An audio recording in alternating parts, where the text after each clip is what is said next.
Шота Акаба родился в селе Джал Ачамчирского района в 1949 году. Первый раз в армию его призвали после ташкентского землетрясения 1966 года. Символично, что эта катастрофа произошла в Узбекистане 26 апреля. Второй раз повестка в сельсовет пришла после Чернобыльской аварии, которая тоже случилась 26 апреля. В то время 37-летний парень из Джала работал в цитрусовом совхозе, был холост, детей не имел. С момента аварии на Чернобыльской атомной электростанции прошло полгода.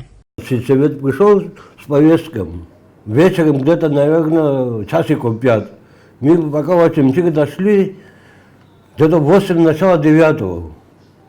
Подпиши как-то. Что я буду подписать, я ничего не знаю. Завтра как 10 часов здесь будешь. Хорошо, что я могу делать? Тогда Советский Союз был, порядок был чуть-чуть. Пришли, уже автобус стоит, человек, наверное, 20 всего, Ачамчирский район тогда. Собрались, привезли сюда в военкомат. Здесь отсюда в Тбилиси направили нас. В Тбилиси 20 парней из Ачамчирского района пополнили ряды сотен таких же военнообязанных и ничего не понимающих мужчин. Никто не знал, зачем их призвали и куда отправляют. В советское время сама мысль о таких вопросах была невозможна. На плацу генерал Дзидзария объявил призывникам, что они отправляются в Чернобыль. Там, в обмен на питание и крышу над головой, без какой-либо оплаты труда, они будут участвовать в ликвидации последствий аварии на атомной электростанции. И нас отправили палаточные зимой, это ужас, что творилось там, палатки, как будет спать, ночью мы там ночевали, то еле видели, действительно, холодно, 35 градусов на полу, что будет спать, я чуть не мог, мне руки вообще замерзли там. После 3 дней в палаточном городке Шоту Акаба с другими военными переселили на корабль «Белоруссия», пришвартованный на Днепре. Служба проходила за пределами 30-километровой зоны отчуждения. Первая работа – строительство городка для эвакуированных из Припяти. На этой фотографии недостроенный каркас больницы, которую Шота Акаба помогал возводить недалеко от поселка Неданчичи Черниговской области. Карта показывает, что от Неданчичей до Чернобыля 66,6 километров.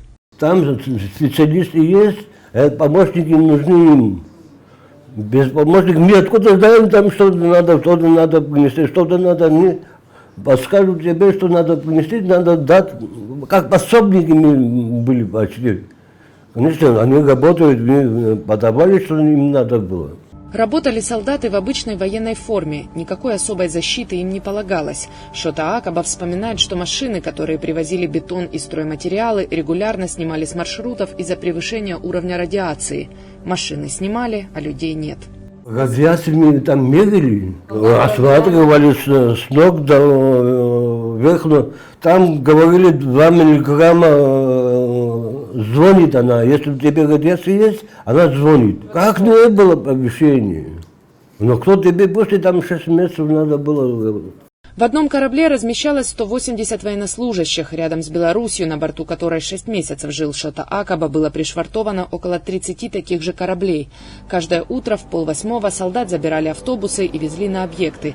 Строительство новых домов, школ, больниц для 130 тысяч эвакуированных из зоны поражения требовало больших человеческих ресурсов. Работали весь день до вечера, перерывы на отдых 5-10 минут. Кормили хорошо. Один выходной в неделю мужчины ездили в Чернигов или в Киев. Мы ходили, конечно, но сейчас мне еще не скажут, но в город я ходил на такси, когда время было. Ездили куда-то, туда-сюда, что делать? Молодые были, что... Спустя полгода Шота вернулся в родной Джал. Запись в военном билете, прошел специальные сборы с 20 декабря 1986 по 3 июня 1987. 15 июня я возвращался в Ачамчир, в военкомат. Бедный, богатый был бегущий готовым.